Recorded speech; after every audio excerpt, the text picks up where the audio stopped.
Good morning and welcome to Sports Shorts Daily on a Monday, August 11th. Tommy Krysan with you, about to be joined by Hunter McCann.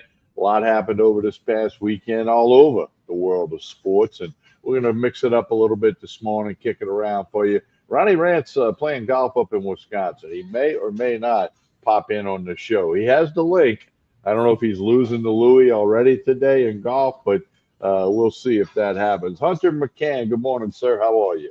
Morning, TK. Doing pretty good. Not as good as Ronnie, though. Being able to play some golf on this Monday morning, but not too bad nonetheless.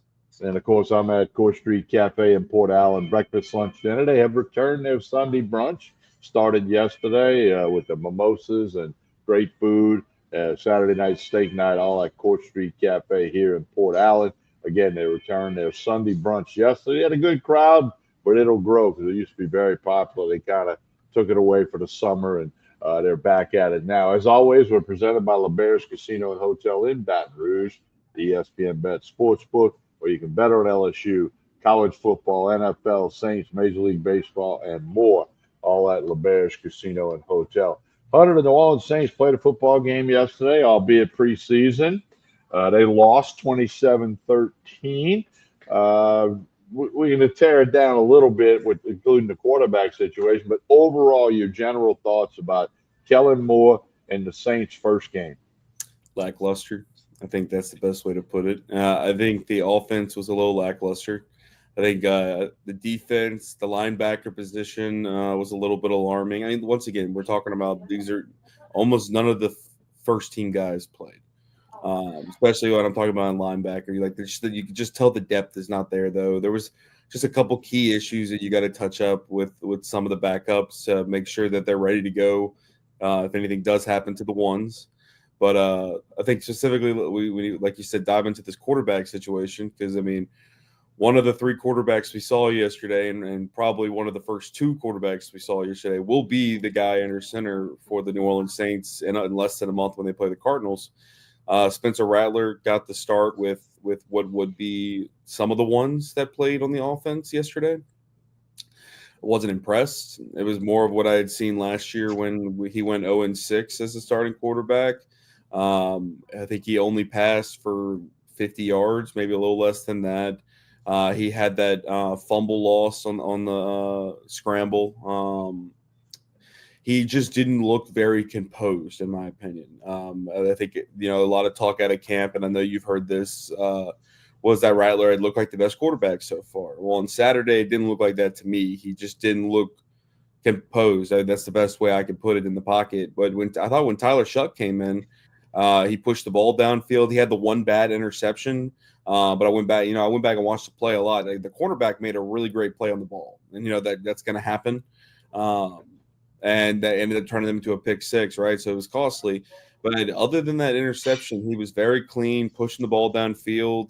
The offense actually moved when he was in there compared to when Rattler was in there, where it was just kind of stagnant. I mean, they had opportunities to get points and just couldn't do it. So it wasn't perfect, nor would I say it was the best product I've ever watched. But I definitely thought out of all the quarterbacks, and then Jake Haener came in and did whatever. He threw a terrible interception. But I just thought Shough looked like the most NFL-ready quarterback, at least yesterday. And we still got two more preseason games to evaluate. First thing, a lot of Saints starters didn't play. A lot of Chargers starters didn't play. And that's across the board in preseason football, the NFL. You can't get too high. You can't get too low if your team gets beat. But, going back to the Saints quarterback position, I agree with everything you said. Rattler was Rattler. It didn't do anything for me. Tyler Shough saw some good things. The touchdown pass was nice, a well-thrown ball. And I think he will start. The Saints host Jacksonville this coming Sunday in the Dome, 12 noon. I think that Kellen Moore will flip it and let Shough start and followed by Rattler just to see. And now that will make me curious to how much does he improve? How much does he feel a little more comfortable after, getting thrown into the fire with the first game the other day?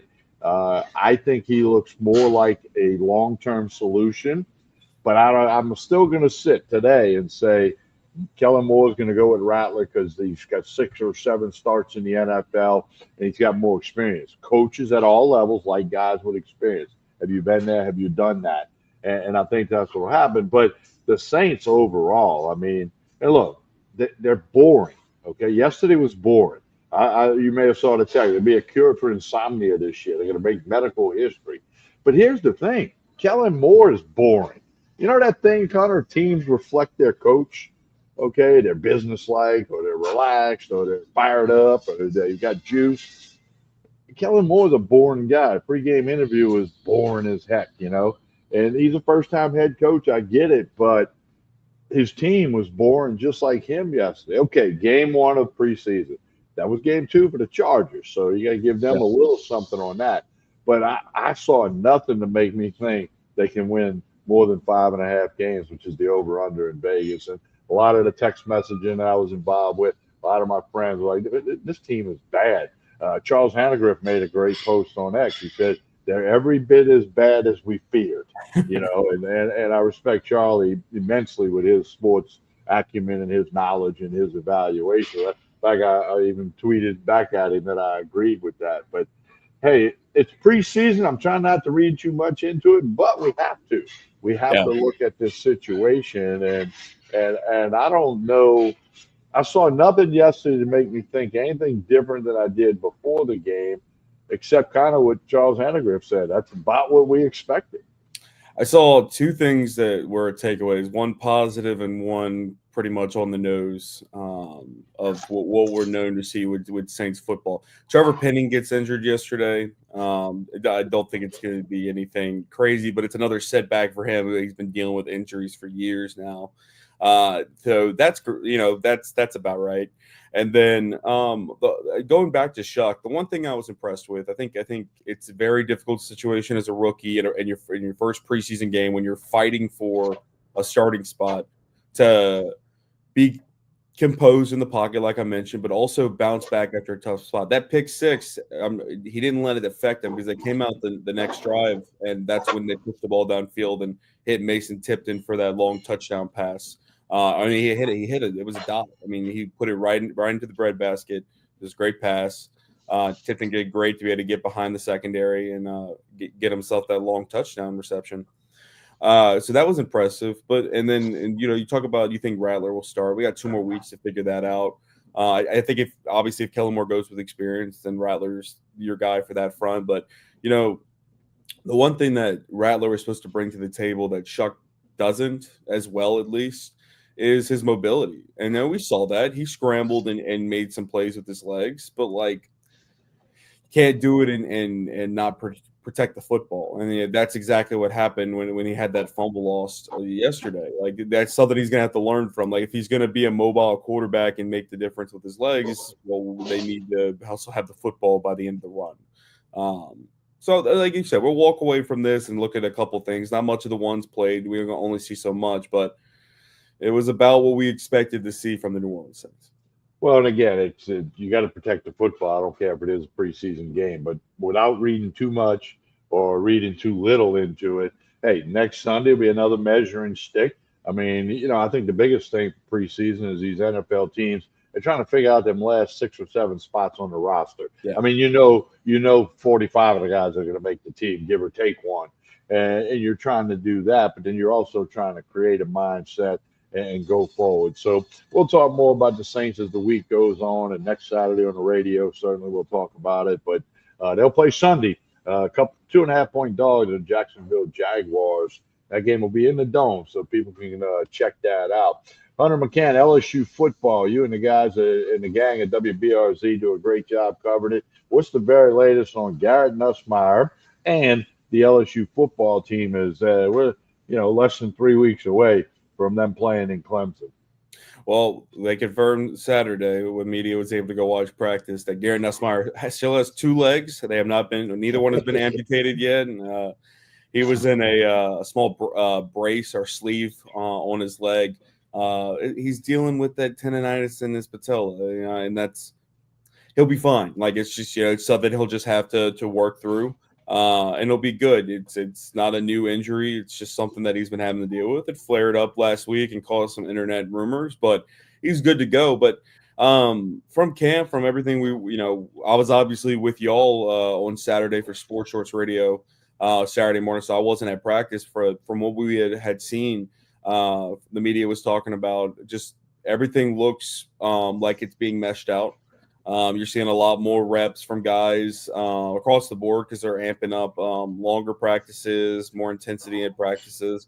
But it's starting to shape out. I mean, we talked about Saturday how we got 3 weeks to the first game against Clemson. You have to figure out how to put this team together. Brian Kelly's got a tough task to make all these new faces on this team from the transfer portal that have immense talent, make it all work together and fit like a puzzle before you play a top 10 matchup at Clemson. So we'll see how that goes in 3 weeks. But I will say I think they're on the right track with everything. A lot of the receivers, Chris Hilton, it looked great. He's finally stepping up, and I think he's taking that game in the bowl last year where he had such a fantastic outing against Baylor. I think he's turning that into something that he can use this year and putting all the struggles he had early last year as water under the bridge. Now I expect him to make a big impact this year, as well as a lot of these guys on this team. Well, and a couple of things about the LSU offense. The offensive line, got to make sure it comes together. And then the running back room. There's 2 guys that LSU hope would be in the running back room who aren't for different reasons, and they'll have to proceed without them. They didn't run the ball great last year. We all know if they can run the ball, that opens up things for Nussmeier in the passing game. So should we be concerned about the running back room, or are they going to have some young guys step up? I mean, we know Kurt K. Durham is super fast, and he can get a lot of things done. But where else is the running back room? I mean, I think I'm not sure they're very comfortable with that. I don't know if comfortable is a situation they'll find themselves in. It's a tough situation with Trey Holly and everything you expect him to be a part of the team. Like a year and a half ago now with his legal troubles, he now finds his way over to Southern for the time being, and he may never wear the purple and gold again. Who knows? That's a situation down the road. Then the JT Lindsey stuff that came out last week about him possibly or allegedly having his friends stay at his dorm that were wanted for murder. It's caused some legal troubles for him. So he's not doing team activities right now, and he won't be until that's cleared up, and that may not be till after the season. So we may not see JT Lindsey this year at all. But I mean, you still have Caden Durham, like you said, who was the bright spot for the running game last year. But he can't take on the entire load. Caleb Jackson returns for the Tigers. He'll have the opportunity to make his own mark. And then you still have Jawan Johnson, who they kind of move him around to a bunch of different positions. He's very athletic. He got a few touches on Saturday's practice running the ball. You have the opportunity to possibly play him there if you really need to. So I wouldn't say I'm too worried about the running game. I think there's enough.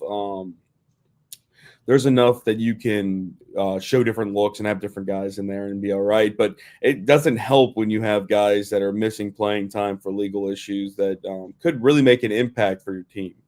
And Holly had a couple of nice runs in the Southern scrimmage the other day. Southern football, they got a lot of transfers in, as you would expect. And we'll talk more about them as they get closer to their season and to the SWAC race. Hunter McCann, a couple of names, Jimbo Fisher, John Gruden, both coming out over the weekend. Fisher says he's still got a lot to give. John Gruden says he died of coaching the SEC. I'm going to go on a limb, Hunter. I think both will get another coaching job at the collegiate level. Where, when, I don't know, but I think it will happen. No, I agree with that. I think both of them still – they had a lot of success in their coaching careers, and I don't think that for Gruden he had a little bit of the issues beforehand that have been kind of in the past. Now he's now with Barstool now doing his own thing with social media and trying to make his own name again and something out of the coaching realm. But even when you watch John Gruden talk about things with Barstool and things like that, like you could tell he's just so centric on coaching, and he kind of like eats, sleeps, and breathes it. And it would not surprise me to see him suit up again and be able to coach a team, whether it be in the SEC or a different conference. And I'm sure that team would have a lot of success. He's a very, very smart coach. And same with Jimbo Fisher. He's had his struggles, but I think there's a lot of teams in the SEC and a lot of teams around the country that could use a veteran coach like him to kind of spark their program. So it wouldn't surprise me, TK. It really wouldn't. Well, Carl Dunn says looks like Arkansas could be a landing spot for one of those two. And Sam Pittman at Arkansas, I didn't know if he'd survive last year. He did. Don't know if he'll survive this year. And who knows what will happen at Kentucky as they're taking a little tailspin. But we'll let that stuff play out. But I think both guys will end up coaching again. Hunter McCann, Major League Baseball, rolling on. So you got your Cubs shirt on, and I'm paying attention to baseball. I know most of the world is focusing on football, as I am too. I'm focusing on the high school to college and the NFL, but I got to keep an eye on baseball. What's up with your Cubs? 6 games back now from first place in the NL Central. Yesterday fell 3-2 to the Cardinals. They can't. The bats are tired. they exploded so early in the season that they are ice cold now. And this Cubs team is doing what the Cubs do in the second half of every MLB season. It's just. The Yankees, the Mets, the Rangers, they're all struggling too. So, it's kind of part of it, but it is only August 11th. So, therefore, if you can, get hot and win 7 out of 10 or 8 out of 12, you can get yourself back in the picture, especially with the wild card races. But it'll be curious. I'll be curious to watch the rest of the baseball season unfold. Hunter, will you have Banana Ball this weekend at Alex Box Stadium? Not. No, I was not either. I know Ronnie was planning on going Saturday night, and we had Ryan Terrio on the radio Saturday. He had played Friday night, flied out to right field, line drive out to right field. But I talked to a lot of people that went, and it was entertainment. It's not baseball, but for August, there was a chance for people to get that baseball fix, and obviously big crowds were out there. I know, like you said, it's just entertaining. It's so impressive still just what Banana Ball has become and just the type of crowds it brings in. Those tickets went on sale months ago, and they were sold out super quick. And people all around the city had been talking about it and everything. That Banana, it didn't have to just be the Savannah Bananas. It's just the whole aspect of that, no pun intended, the party aspect with bringing the party animals and the Texas tailgaters into town. Like, people know they're going to go and have a good time. Like, that's what they want to do. They don't always, especially the casual fan, doesn't always go to a baseball game that being locked in behind home plate, watching every ball and strike. But when in Banana Ball, where that it'll be 2 hours at the longest, there's people doing backflips, making catches in the outfield, and you got guys on stilts coming out, and you have some local celebrities making appearances at the plate. Like, you're going to be entertained, and it's different and it's fun. And I know a lot of people that went. I originally I was planning to go Saturday night. I ended up having some other family members take the tickets instead. I had some other plans come up, but it was it's entertaining and fun, and it's just kind of cool to see the game of baseball be done different, and it hasn't gone stale yet after a few years. Well, that one play that shortstop made when he caught that pop up behind his head. Don't try it at home, folks. Don't. I know people used to could do that, and I could maybe do it if you were 20 feet away from me. You threw it up in the air, but I don't know if I could do it on a high pop up. Don't try that at home, folks. It won't work out well for you. All right, one last comment. Yeah. Carl Dunn asked us to talk about the first female umpire behind the plate in MLB.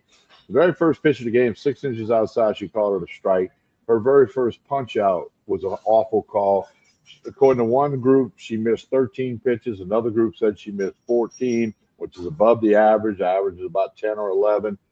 I think it was a publicity stunt. I'm sure she was nervous. Very a lot of pressure on her. She'd umpired the first baseline a couple of games before that. But I don't care about a woman umpire. If they can do the job, I don't care who it is. Get the calls right. Only miss a couple. But she did not have a good start. And we'll see how it goes going forward. Maybe she can get better. Yeah. No, I agree with you. I think it's a rough start. It's exciting to see, the opportunity like that. It was unfortunate, of course, that the first pitch was so far outside the strike zone, and I she mean, called that it a you strike. can't do that when all the eyes are on you. You can't call a pitch that's 6 inches outside a strike. If it had been just that little bit, you could go, okay, she's nervous. But I would say there's a lot of room for improvement. And again, I don't care if a woman's umpiring if she can make the correct Yeah, call. sure, She knows the absolutely. rules. It's all about get the call right. I don't care if it's male, female, old guy, old girl, young girl. Get the calls right. That's the bottom line. Hey, Hunter, before we get out of here, tell everybody what you got going on over at WBRZ and how can folks keep up with you and the best bets and everything else. Yeah, it's getting busy. I mean, we got 2 weeks less than that now until we see week 0 football. I know it's your favorite time of the year, TK, week 0 football.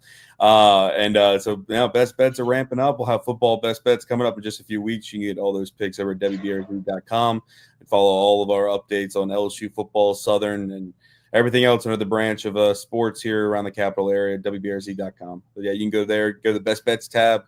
Click on best bets and get all my picks every single week for MLB, WNBA. It's coming up football, so it's exciting. TK, we've almost made it through the dog days of summer. We got like one more week left. Yeah, and of course Hunter will be with us Saturday morning. We'll do radio from the Walk-Ons in Brewley, not far from Court Street Cafe here in Port Allen. By the way, Court Street Cafe has returned their Sunday brunch. It's a great thing to come try out on a Sunday. And an okay crowd. Yes, it was the first time back. They'd stopped it during the summer. But breakfast, lunch, dinner, 7 days a week. Saturday night, steak night. The Sunday brunch with the mimosas flowing. It's really good stuff here. Jason and the staff do a super job. So put it on the calendar to get a Saturday night steak and or get Sunday brunch, which is back in the fold here at Court Street Cafe. Like we always say, like and share this show. Whether you're watching on YouTube, Facebook, or X, like and share this show. That helps Court Street Cafe. It helps LeBare's Casino. It helps Tremonti's and everybody else involved. The Baton Rouge Rougarou. By the way, you can still get that championship merch. Go to brrougarou.com. They got some shirts for sale over there. Hunter, we appreciate it, and we look forward to visiting with you again soon. Absolutely, TK. Talk with you this week.